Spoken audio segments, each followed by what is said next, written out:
మరి యాకోబునకు లేయాకును పుట్టిన ఎన్నో కుమారుడయ్యా అంటే ఎనిమిదో కుమారులో ఉన్న ఆశీర్వాదాన్ని చూసాం. అంతేనా? కనుక చకచక చదువుకున్నాం కాబట్టి, ధ్యానించుకున్నాం కాబట్టి అంతగా మనకి గుర్తు లేదు. అది స్లోగా వెళ్తాక నిన్నేమో టైం ఏమో సరిపోలా. సో మరి ఈ పూట కూడా కొంచెమే ప్రార్థన మాత్రం అందరూ చేయాలి. అది ఈరోజు ప్రార్థన అంశము, దాంట్లోకి వెళ్దాం. ఎందుకంటే మరి ఈ దినము ఒక వాక్యాన్ని మనం చదువుకుందాం. ఇర్మియా గ్రంథము 29వ అధ్యాయము 12వ వాక్యమును మనం చదువుకుందాం. 13వ వాక్యాన్ని మనం చదువుకుందాం. మీరు నాకు మొర్రపెట్టుదురేమి, మీరు నాకు ప్రార్థన చేయుచు వత్తురేని, మీరు నాకు ప్రార్థన చేస్తూ వస్తురేమి, నేను మీ మనవి ఆలకింతును, నేను మీ మనవిని ఆలకింతును. మీరు నన్ను వెతికిన ఎడల పూర్ణ మనస్సుతో నన్ను గురించి విచారణ చేసిన ఎడల మీరు నన్ను కనుగొందురు. దేవునికి స్తోత్రం. ఇక్కడ ఇర్మియాతో దేవుడు మాట్లాడుతున్నప్పుడు, దేవుడు ఇశ్రాయేలు ప్రజల గురించి మాట్లాడుతున్నప్పుడు ఇక్కడ చక్కటి ఒక వాక్యాన్ని చెప్తున్నాడు. ఏమంటున్నాడయ్యా అంటే, మీరు నాకు మొరపెట్టుదురు, మీరు నాకు ప్రార్థన చేస్తూ వస్తున్నారు కాబట్టి మీ ప్రార్థన నేను వింటా. దేవునికి స్తోత్రం. అంటే నీ ప్రార్థన వింటానుకున్నాడు దేవుడు. నీవు మొరపెడితే ఆ మొరను వింటానుకున్నాడు ఆయన. నీ ప్రార్థన ఆలకించడానుకున్నాడు ఆయన. నీ కన్నీరు ఆయన తుడవడానుకున్నాడు ఆయన. నీవు మొరపెట్టినప్పుడల్లా కూడా నేను ఉత్తరమిస్తానని చెప్పే దేవుడు ఉన్నాడు ఆయన. అందుకోసమే ఇక్కడ అంటున్నాడు, నీ ప్రార్థన ప్రయాసము వ్యర్థము కాదు. దేవునికి స్తోత్రం. ఒక దేవుడు ఆలకిస్తున్నాడు. ఆ దేవుడు నువ్వు నమ్ముకున్న దేవుడు. ఆ దేవుడు ఏం చేస్తున్నాడు అంటే ఆలకించే దేవుడు ఉన్నాడు. దేవునికి స్తోత్రం. నీ ప్రార్థన ఆలకిస్తాడు ఆయన. నా ప్రార్థన వింటాడా? నా ప్రార్థన ఆలకిస్తున్నాడా? నా ప్రార్థనకి జవాబు వస్తుందా? నా ప్రార్థనకు ఇదిగో మరి ఇంకా ఆలస్యం అవుతుందో అని నువ్వు అనుకుంటావేమో. అనుకోగాక నీ ప్రార్థనకు జవాబు వస్తుంది ఆలకించాడంటే. ఎందుకో తెలుసా? అన్నా కూడా మందిరములకు వెళ్ళింది. అన్నా కూడా బిడ్డలు లేనప్పుడు ప్రార్థన చేయడానికి మందిరానికి వెళ్ళింది. అదిగో ఆమె ఎంతగానో అదిగో మరి ఆ యొక్క ప్రార్థన చేస్తూ ఉన్నది. ఉపవాసం అని ప్రార్థన చేస్తూ ఉన్నది. అక్కడ శ్రమ వచ్చిందని తన శ్రమనంతా దేవుడికి చెప్పుకుంటూ ప్రార్థన చేస్తుంది. ఆమె వేదనతో ప్రార్థన చేస్తుంది. ఆమె కన్నీటితో ప్రార్థన చేస్తుంది. దేవుడు ఆలకించే వరకు ప్రార్థన చేసింది. దేవునికి స్తోత్రం. అందరికీ హల్లెలూయా, హల్లెలూయా. దేవుడు ఆలకించే వరకు ప్రార్థన చేస్తే అప్పుడు జవాబు ఏంటో తెలుసా? అన్నాడు కదా, ఇదిగో మరి అమ్మాయిగా వెళ్ళు, నీ ప్రార్థన నేను ఆలకించా, నీ ప్రార్థన నేను ఆలకించానని చెప్పినప్పుడు ఆమె వెళ్ళిపోయింది. ఆ సంవత్సరమునే అదిగో ఒక కుమారుడిని కలిగింది. ఆ కుమారుని పొందుకుంది. అతని పేరే సమూయేలు. సమూయేలు అనే మాటకు అర్థం ఏంటి అంటే యెహోవా ఆలకించెను. దేవునికి స్తోత్రం. హల్లెలూయా. నీ ప్రార్థన ఆలకిస్తాడు. నీ కష్ట దినాల ప్రార్థన, నీకు ఇబ్బందిగా ఉన్న ప్రార్థన, నీకు బాధల్లో ఉన్న ప్రార్థన, వేదనగా ఉన్న ప్రార్థన, ఎంతో దుఃఖపడుతున్న ప్రార్థన, ఎంతగానో కృంగిపోతున్న ప్రార్థన ఆలకించే దేవుడు ఉన్నాడు. ఆయన నీ ప్రార్థనకు జవాబు ఇస్తాడు. దేవునికి స్తోత్రం. మనం ఒకసారి ఆ ప్రార్థన మనుషులను చెప్పుకోలేక మనం ఏమవుతామంటే ఎవరు చెప్పుకోవడానికి లేదు. అంత దుఃఖపడతా దేవుని చెప్పుకుంటే, ఆయన దగ్గర చెప్పుకుంటే మన హృదయం అంతా తేలికైపోతుంది. ఆయన దగ్గర చెప్పుకుంటే అంతే. ఆయన దగ్గర చెప్పుకుంటే ఆయనే నీ భారమంతా ఆయన మోస్తాడు. నీ ప్రార్థనకు జవాబు ఆయన ఇస్తాడు.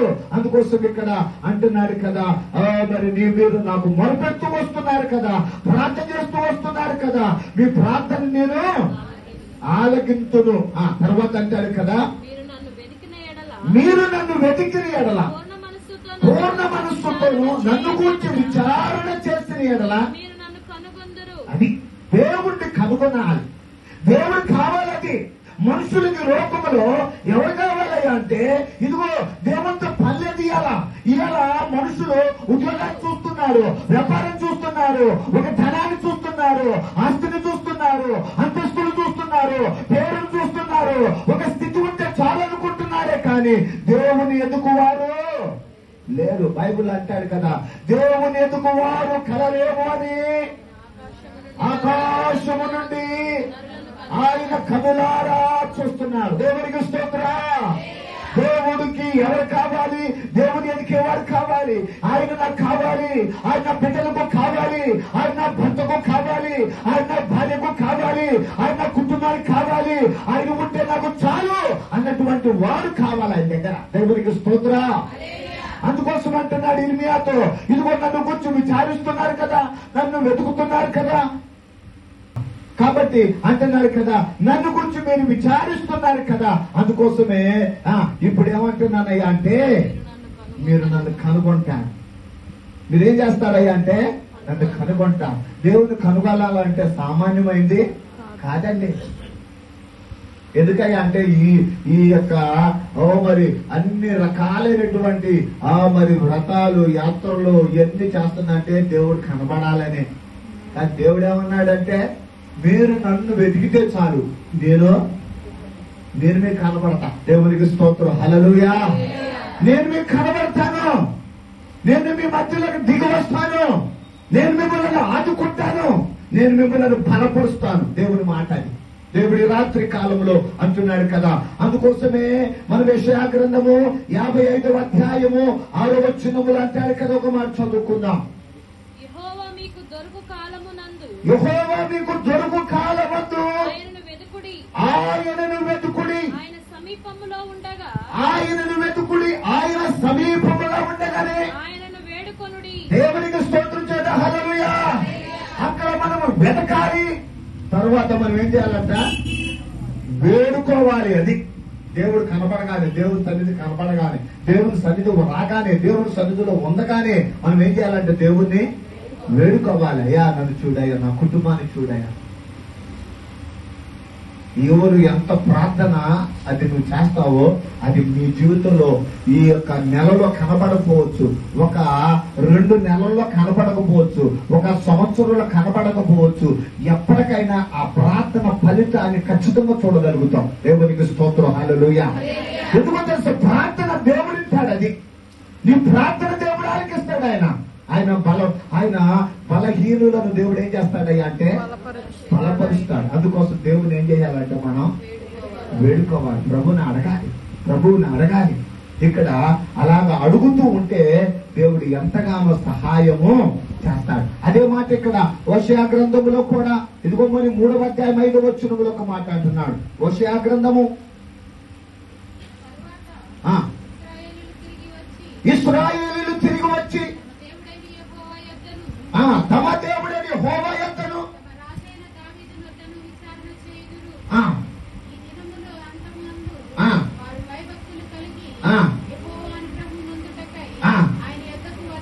కనుక ఎవరి దగ్గర ఉందంట అనుగ్రహము? ఎవరి దగ్గర వేడుకుంటా వస్తున్నారంట వాళ్ళు? దేవుని దగ్గరకు వస్తున్నారంట. దేవుని దగ్గరకు వస్తే ఆయన అంటాడు కదా, ఆయన ఎత్తుకు వచ్చి వారిని ఎంత మాత్రము ఆయన చూసలేదు. దేవునికి స్తోత్ర. కాబట్టి ఈ రాత్రి దేవుని బిడ్డలారా, ప్రభు మనకి ఇచ్చిన సమయము, దేవుడు ఇచ్చిన సమయాన్ని మనం వేడుకోవాలి, ప్రార్థన చేయాలి. ప్రభువా సహాయం, ప్రభువా నా కుటుంబాన్ని చూడయ్యా, నా పిల్లలను చూడయ్యా అంటాడు కదా. జ్ఞానము తెలివి ఎవరిలో ఉందయ్యా అంటే బుద్ధి జ్ఞాన సర్వ సంపదలో ఆయనలో ఉన్నాయి. ఆయన నమ్ముకున్న తన బిడ్డలకు ఇస్తా ఉంటాడు. ఏది కొదువు ఉంటే ఆయన ఇస్తాడు, ఏది తక్కువ ఉంటే ఆయన ఇస్తాడు, ఏది కావాలంటే ఆయన ఇస్తాడు. ఆయన కావాల్సిన ఆయన దగ్గర ఉంది, నీకు నాకు కావలసినంత ఆయన దగ్గర ఉంది. అందుకోసమే ఇక్కడ మనము రాత్రి మనం చదువుకున్న భాగములో మనం చూస్తే ద్వితీయోపదేశ కాండము 33వ అధ్యాయం 24లో చెప్తున్నాడు ఆ మాట. ఆషేరును గురించి ఇట్లా నేను ఆషేరు తన సహోదరుల కంటే ఎక్కువగా ఆశీర్వదింపబడును. ఎక్కడి నుండి వచ్చిందంటే ఆశీర్వాదం అంటే దేవుని దగ్గర ఉన్నది. తన సహోదరులు ఉన్నారు. ఎంతమంది అంట? ఆషేరుకి ఎంతమంది ఉన్నారు? 11 మంది ఉన్నారు. 12వ వాడు అన్నదమ్ములలో ఇదిగో మరి అలాగున్న 11 మంది అన్నదమ్ములు ఉంటే ఎవరి పేరు రాస్తున్నారంటే ఇక్కడ ఆషేరు గురించి. ఆషేరు అనే మాటకు అర్థం ఏంటయ్యా అంటే సంతోషము. దుఃఖాన్ని తీసివేసి, బాధలను తీసివేసి, కష్టాలను తీసివేసి, అనేకమైన ఇబ్బందులను తీసివేసి ఏమిస్తున్నాడంటే ఆయనకి సంతోషం ఇస్తున్నాడు. దేవుడికి స్తోత్రం. ఎదిగ చూద్దామా? హల్లెలూయా, హల్లెలూయా. సంతోషము దేవుళ్ళో ఉంది. ఆయన ఇచ్చే సంతోషం వేరు, ఆయన ఇచ్చే ఆనందం వేరు, ఆయన ఇచ్చే మరి కృప వేరు, ఆయన ఇచ్చేటువంటి ఆశీర్వాదం వేరు, ఆయన ఇచ్చేటువంటి అదిగో సంతృప్తి వేరు, ఆయన ఇచ్చేటువంటి సకలమైన ఆ దీవెనలు వేరు. అంటే లోకములో ఉన్నది అది దేవుడిచ్చిన దానిలో అది దేనితో పోల్చడానికి లేదండి. ఇక్కడ ఆషేరులో ఎక్కడున్నాయి అంటే అదిగో తన సహోదరులందరికంటే ఎక్కువగా అన్నాడు. ఈ రోజున మన జీవితాల్లో ఎక్కువ ఆశీర్వాదం పొందాలనే నా తపన. నీవు నేను ఎక్కువ ఆశీర్వాదం పొందాలి. దేవుని దగ్గర ఎక్కువ ఉంది. అందుకోసమే దావీదు ఎక్కడ పొందుకున్నాడు అంటే నా గిన్నె నిండి అది నిండి పొర్లుతుంది అంటున్నాడు. ఇదిగో మన జీవితాల్లో కూడా ఆశీర్వాదం అట్టుతాడా అంటే దేవుడు నిండి వర్లాలి. దేవునికి స్తోత్రం. పిల్లలకు ఉద్యోగం వచ్చినప్పుడు ఎన్నో కష్టాలలో ఉద్యోగం వచ్చింది అనుకోండి, సంవత్సరానికి ఇదిగో వారికి మరి ప్యాకేజ్ వస్తుంది అనుకోండి, వారు చదువుకున్న చదువులలో ఇదిగో మరి 11 lakhs అని ఇదిగో మరి అలాగే 12 lakhs అని వచ్చిందంటే ఆ కుటుంబానికి అట్టుండదయ్యా అంటే ఎంతో సంతోషం. ఎంత ప్యాకేజ్ ఇస్తున్నాడు ఇదిగో దేవుడు మాకు అని అంటే ఎలాగుంటదయ్యా అంటే నువ్వు చదువుకున్న నీ కష్టాలకు ఆ ప్రతిఫలము వస్తుంది. దేవుడిస్తాడు. ఏ ఉద్యోగం అయితే చేస్తున్నావో, ఏ పని అయితే చేస్తున్నావో, ఏ విధమైన సహాయం కొరకు ఎదురు చూస్తున్నావో అది చేయగలిగినా దేవుడు ఉన్నాడు, దేవుడు చేస్తాడు. అందుకోసం పిల్లలు సగంలో చదువుకొని ఆగిపోకూడదు. వాళ్ళు చదవాలి, వాళ్ళు చదవాలి, వాళ్ళు చదవాలి అంటే దేవుని యొక్క సహాయం వారికి కావాలి. దేవునికి స్తోత్రం. ఇక్కడ ఆషేరు యొక్క తండ్రి ఎవరయ్యా అంటే ఆషేరు యొక్క తండ్రి యాకోబుడు ఏం చేశాడంటే ప్రార్థన చేశాడు. యాకోబు ప్రార్థన చేస్తే ఆ ప్రార్థన ఫలితము ఎవరి మీదకి వచ్చిందయ్యా అంటే తన పిల్లల మీదకి వచ్చింది. వారిలో ఈ రోజు ప్రత్యేకంగా చదువుకున్న ఆయన పేరు ఆషేరు. అతడు తన సహోదరులందరికంటే ఎక్కువగా ఆశీర్వదించబడ్డాడట. అయితే తన సహోదరుల కంటే ఏం పొందుకున్నాడట? దేవుని కటాక్షం. ఇందాకన్నా చూసావా, మీరు ప్రార్థన చేస్తానే ఉన్నారు కదా, నాకు మొరపెడతానే ఉన్నారు కదా, నేను మిమ్మల్ని మీ ప్రార్థన నేను ఆలకిస్తాను కదా. ఆలకించి దేవుడు ఏం చేశాడంటే కటాక్షం ఇచ్చాడు. ఎవరికి స్తోత్రం. హల్లెలూయా, హల్లెలూయా. ఎవరి మీద కటాక్షం వస్తుందో, ఎవరి మీదకి దయ వస్తుందో, ఎవరి మీదకి కృప వస్తుందో, ఎవరి మీదకి ఆయన ఆశీర్వాదం వస్తుందో ఎవరికి తెలియదండి. అందుకోసమే ఆయన దయనొందిన తన జనులు అన్నాడు. ఏదొందుకోవాలంట? దయనొందుకున్న తన ప్రజలుగా మనం ఉండాలి. దయ పొందుకోవాలి దేవుడి దగ్గర. అందుకోసమేనట ఇక్కడ అంటున్నాడు కదా, దేవుని కటాక్షము నందును తన పాదములను కనుక తన యొక్క పాదాలు ఎక్కడ పెట్టాడట? తైలం అంట. అసలుకి తన పాదాలు తైలంలో పెట్టి, తైలం అంటే అభిషేకము. దేవుని అభిషేకము చేత అదిగో అలాగున అడుగులేస్తున్నాడట. దేవుని అభిషేకము చేత అతడు నడిపించబడుతున్నాడట. దేవుని అభిషేకము చేత అతడు అలాగున ముందుకు అతడు ప్రయాణం చేస్తున్నాడు. దేవునికి స్తోత్రం. నీవు నేను కూడా, బిడ్డలు కూడా, మన కుటుంబాలు కూడా ఎన్నో పరిస్థితులు ఉన్నాయి, ఎన్నో కష్టాలు ఉన్నాయి, ఎన్నో ఆర్థిక సమస్యలు ఉన్నాయి. పిల్లలు చదివించాలంటే మన వల్ల కాదు. అది ఎవరు చేయాలి అంటే దేవుని అభిషేకం వాళ్ళ మీదకి రావాలి. అది దేవుని అభిషేకం పిల్లల మీదకే రావాలి. అందుకోసమేనట ఆశయనట కటాక్షమే కాదు, దేవుని యొక్క ఇదిగో అభిషేకమైన తైలములో అతడట అడుగులేస్తున్నాడట. తర్వాత ఏమన్నాడు? నీ యొక్క కమ్మెలు వినపయు ఎత్తడిపై ఉండును నీ బ్రతుకు దినములలో. కనుక దేవునికి స్తోత్రం. అతడట బ్రతికే దినాలు ఏం కలిగిందట? విశ్రాంతి. నిజంగా ఈ రోజున పిల్లలు చదివించుతూ ఉండగా తల్లిదండ్రులకి ఎలా ఉంటదయ్యా అంటే, ఎక్కువ చదివేది వాళ్ళకంటే ఎక్కువ చదువుతుంది ఎవరయ్యా అంటే తల్లిదండ్రులే. ఆడు బుక్ తీసుకోడు, ఇదిగో బుక్ ఇది ఎక్కడ తీసుకో, ఆడు పెన్ను తీసుకోడు, ఆడు టచ్చెట్లు ఆడుతూ ఉంటాడు, పెన్ను 700 తీసుకోడు. ఆడు బ్యాగ్ కోసం వెళ్ళడాడు, బ్యాగ్ అలాంటి బ్యాగ్ ఉంది ఇక్కడ. ఎవరు తీసుకుంటున్నారు ఇప్పుడు? ఎవరికి లేచిన కాడి నుంచి తపనగా ఉంటుంది? ఎవరికి? పిల్లడికి కాదు, తల్లికి తండ్రికే. ఆడే అటు ఇటు టచ్చెట్లు ఆడుతూ ఉంటాడు, కాళ్ళు గాలిని పిల్లిలాగా. ఆడే కాదు, అమ్మాయి కూడా ఏం చేస్తుంది, అటు ఇటు టచ్చెట్లాడు. ఎందుకు లేకుంటే తల్లిదండ్రులు ఏం చేస్తారు, టైం అయిపోతారు, బస్సు టైం అయిపోతారు, రారా అంటే అది వస్తాగా.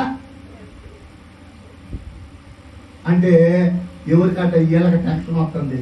కానంట ఎప్పుడైతే నువ్వు దేవుళ్ళు పెట్టుంటావో అసలుకి రెడీగా పొద్దున్నే, నా డాడీ నేను రెడీ అయిపోయా, నేను వెళ్ళిపోతున్నా, నువ్వు రావద్దులే బస్ స్టాండ్ దాకా, అక్కడ నెక్కి వస్తున్నా, నేను వెళ్ళిపోతున్నాను అట్లా వచ్చాడు అనుకోండి, తల్లిదండ్రులకి ఎట్టుంటది? సంతోషం ఉంటుందా? నేను సరేలే ఒక గంట నేను శ్రాద్ధ తీసుకుంటాను, నేను ఒక గంటన్నా వాళ్ళకన్నా ముందు లేచి వీళ్ళు లేపాలి. పిల్లల వీళ్ళేదో ఉద్యోగాలు చేసి ఏదో ఒరికిస్తారని ఏదో ఇస్తారని కాదు, వీళ్ళు ఆడ లేకుండా అసలు కాదు. ఆ మెలుపుతో ఉన్నా కానీ నిద్రపోయేటైతే లేకపోవచ్చు, కానీ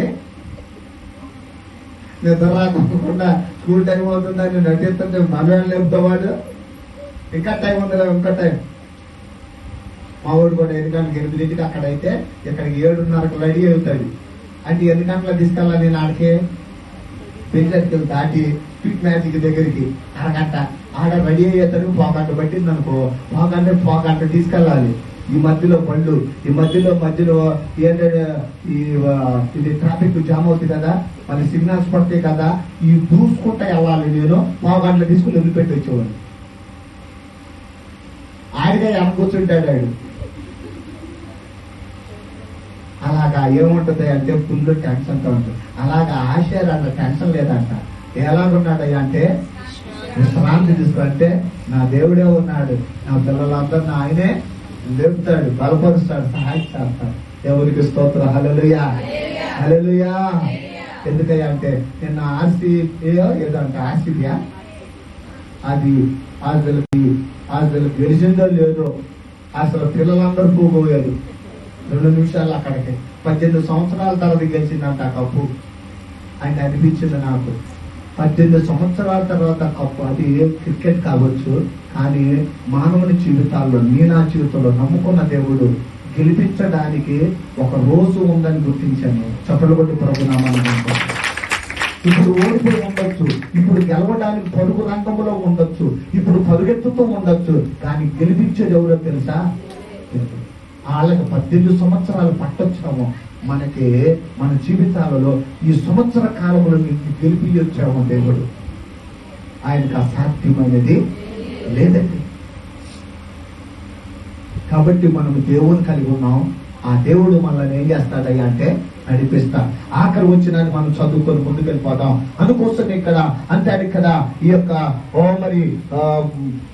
ఆదికాండము 49:20 వచనములు అంటాడు. ఆదికాండము 49:20 వాక్యము. ఆశేరునంతా అందుకోసమే బాగా చదువుకున్న పిల్లడికి ఏముంటది? ఎట్టుంటాడు పిల్లడు? బాగా చదువుకుని ఉద్యోగం చేస్తాడు, ఎట్టుంటాడంటే అన్ని సమృద్ధిగా ఉంటాయి. అందుకోసం పిల్లల్ని ఏం చేయాలి? చదివించాలంటే చదువుకోరు. ఏం చేయాలంటే నేను ప్రార్థన, మన బాధ్యత అది, తల్లిదండ్రుల బాధ్యత అది. నా పిల్లలు చదువుకోవాలయ్యా, నా పిల్లలు చదువుకోవాలయ్యా, నా కుటుంబంలో చదువుకునే బిడ్డలు కావాలయ్యా, వాళ్ళు ఇంజనీర్లు అవ్వాలి, వారు డాక్టర్లు అవ్వాలి, వారు గొప్ప గొప్ప జాబులు చేయాలి. అది నువ్వు చేయాలి ప్రభువా అని నువ్వు ప్రార్థన చేస్తే నీ ప్రార్థన దాటి వెళ్ళే దేవుడు కాదు. అందుకోసమే ఆశేరునంత ఎలా ఏముందంటే అక్కడ శ్రేష్టమైన ఆహారం ఉంది, రాజులకు తగిన. అది అతని దగ్గర ఉందంటే అతడు ఫుడ్ అది ఏం చేస్తాడంటే ఫాస్ట్ ఫుడ్ తయారు చేస్తాడట.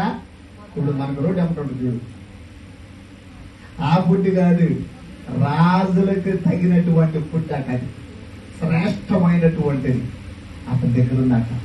అదే ఎవరో తెలుసా? అదిగో నెహెమ్యా కూడా ఎక్కడున్నాడయ్యా అంటే రాజుగారు కోటలో ఉన్నాడు. అక్కడ ఫుడ్ అందించేటువంటి వారిలో ఒకటిగా ఉన్నాడు. దేవునికి స్తోత్రా. ఈ రోజున మన పిల్లలు కూడా, మన కుటుంబము కూడా, తల్లిదండ్రులు కూడా ఈ సంతోషం, ఆనందము దేవుడు ఇచ్చులాగా ఈ మాటలు ప్రభు మన వినికిడిలో దీవించుగాక. అందరూ కూడా మరి తలలు వచ్చుదాం, ప్రార్థన చేద్దాం. బుధవారం కాబట్టి కాదు